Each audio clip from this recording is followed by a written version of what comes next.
Nobody plans the moment their life quietly turns. You didn't wake up this morning expecting something to shift. You didn't circle today on a calendar. You didn't prepare a speech for the version of yourself that was about to arrive. And yet here you are, still listening, present in a way that feels different from your usual scrolling. Something in you recognized this moment before your mind could explain why. That recognition isn't accidental. That pull you felt toward this video, that small decision to stay instead of skip, that's the first signal worth paying attention to. Because the people who catch their own turning points while they are happening are rare. Most people only understand them looking backward, years later, sitting quietly somewhere, thinking that was the moment everything began to shift.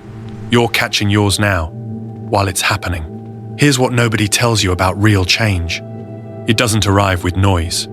It doesn't send a calendar invite. It doesn't wait until your circumstances are perfect or your confidence is fully assembled. It begins inside you, quietly, sometimes uncomfortably, in the spaces between your regular thoughts. You start waking up with a feeling you can't name. Not sadness, not excitement, something more like pressure. A low hum beneath your daily routine that whispers something is ending and something else is forming. Most people mistake this feeling for anxiety. They try to fix it, suppress it, distract themselves from it. But that pressure isn't a warning. It's a signal. It means something in you has already outgrown where you currently are, and the gap between who you've become internally and what your life looks like externally is asking to close. Think about what you've actually been carrying this past year.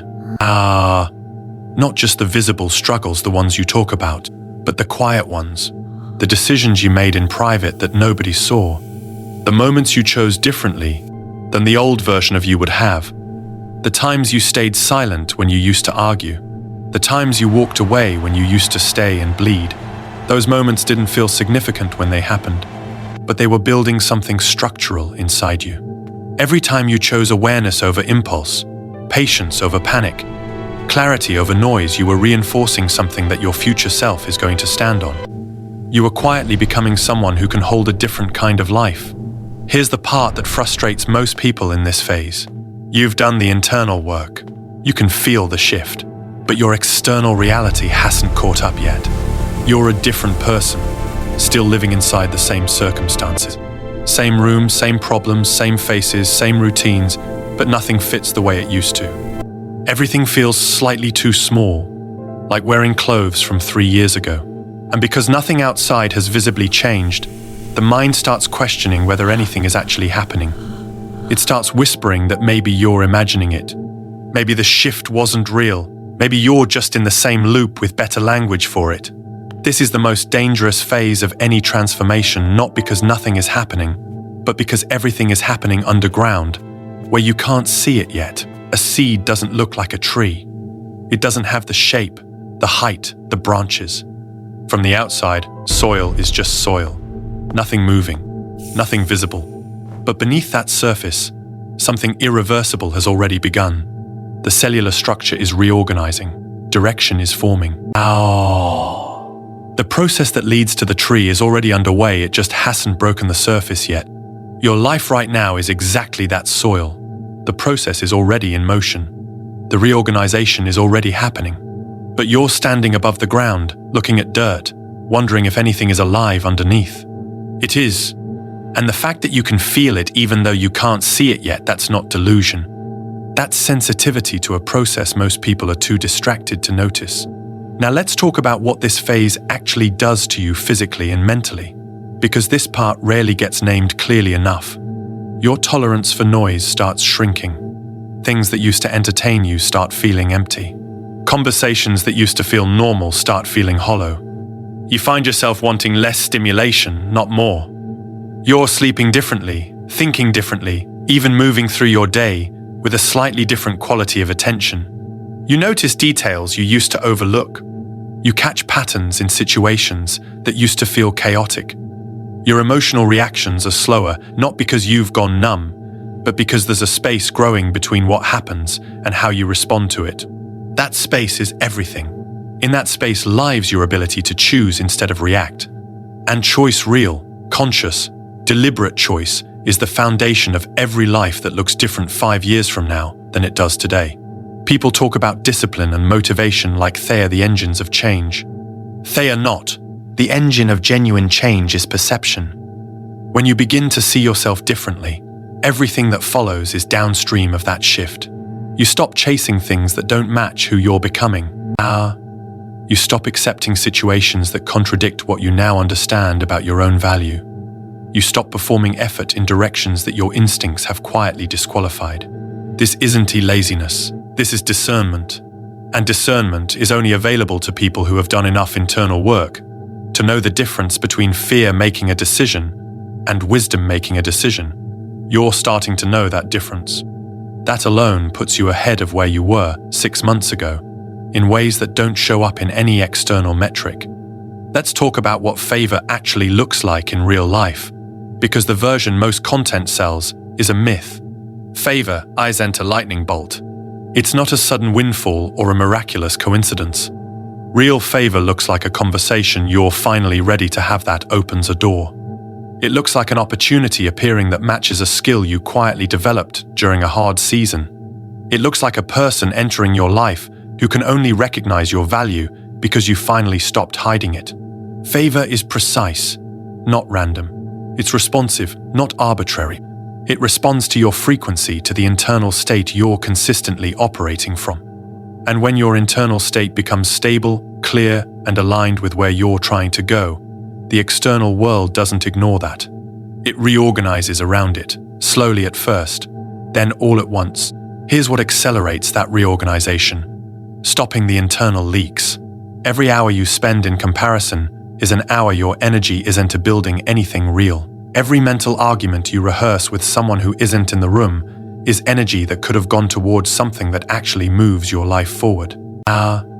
Every time you revisit a past version of yourself with shame, instead of understanding, you're spending capacity that belongs to your future. These aren't moral failures. They are just expensive habits. And the moment you begin closing those tabs not by forcing yourself, but by genuinely losing interest in them, your internal charge starts building faster than you've ever experienced. That charge is what makes you magnetic. Not to people necessarily, though that often follows. Magnetic to circumstances, to timing, to the kind of moments that only reveal themselves to people who are paying the right kind of attention. There's a quality that starts developing in people right before their lives visibly change, and it's hard to describe without sounding abstract, but ill try. It's a kind of quiet certainty, not loud confidence that's different. This is something steadier. You stop needing to announce where you're going. You stop needing other people to confirm that your direction makes sense. You stop measuring your progress by whether people around you can see it yet. You begin moving from an internal compass instead of an external mirror. And this moment when you stop checking your reflection in other people's reactions is one of the most significant psychological upgrades a human being can make. Because when you're no longer performing for an audience, you stop making decisions based on how they'll look. You start making decisions based on where they actually lead. That shift changes the quality of everything. Your work, your relationships, your energy, your patience, the way you enter rooms, the way you listen, the way you respond when things don't go according to plan. You become someone whose presence carries a different weight, not because you're performing composure, but because composure has become natural, because you've genuinely stopped fighting most of the battles that used to exhaust you. Not because they disappeared, because you outgrew them. And people feel that. Opportunities feel that. The version of life that's been waiting for you to become ready to hold it, that feels it too. So if you're in that in-between space right now, where everything inside has shifted, but nothing outside has caught up, don't mistake that gap for failure. That gap is the most honest sign of real transformation you could be given. It means the internal work ran ahead of the external results, which is exactly the order it's supposed to happen in. Results that come before readiness don't last. They collapse under the weight of a person who wasn't built to sustain them yet. But results that come after genuine internal restructuring, those compound. Those stay. Those become the foundation of something that other people look at years later and call a breakthrough, not realizing it was actually a slow, unglamorous, deeply personal process that happened mostly in private. You are in that process right now. Not at the beginning, you pass the beginning quietly, probably without noticing.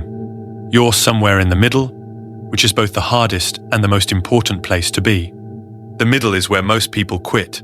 It's where the gap feels widest and the evidence feels thinnest. It's where the mind runs its loudest arguments for giving up, settling, adjusting expectations downward, returning to something smaller and safer. But the middle is also where the real character of a transformation gets decided. And the fact that you're here still oriented towards something better, still paying attention, still listening to your own internal signals instead of outsourcing your direction to your circumstances, that matters more than you currently know. Here's what I want you to carry from this. Not a slogan, not a phrase to post, just one honest understanding. The version of you sitting here right now, in this exact phase, with all this uncertainty and quiet, knowing mixed together, this version is not behind.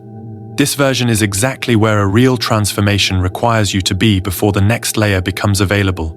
Every piece of ground you've covered, even the painful parts, especially the painful parts, was necessary for where you're going. Not philosophically, structurally. The resilience you built during seasons that broke you is the same resilience that's going to let you hold what's coming without flinching. Nothing was wasted. The timeline made sense even when it looked senseless. And the clarity you're beginning to feel right now is not the beginning of something. It's the arrival of something that's been building for a long time. If this reached something real in you, not just emotionally, but in that quiet place where you already knew some of this, and just needed to hear it clearly, leave one word in the comments. Just one. Whatever word describes exactly where you are right now. Not a caption, not a paragraph. One word. Because sometimes the most honest thing you can say is also the simplest. And I read every single one. This is Solace Fix. Stay with us.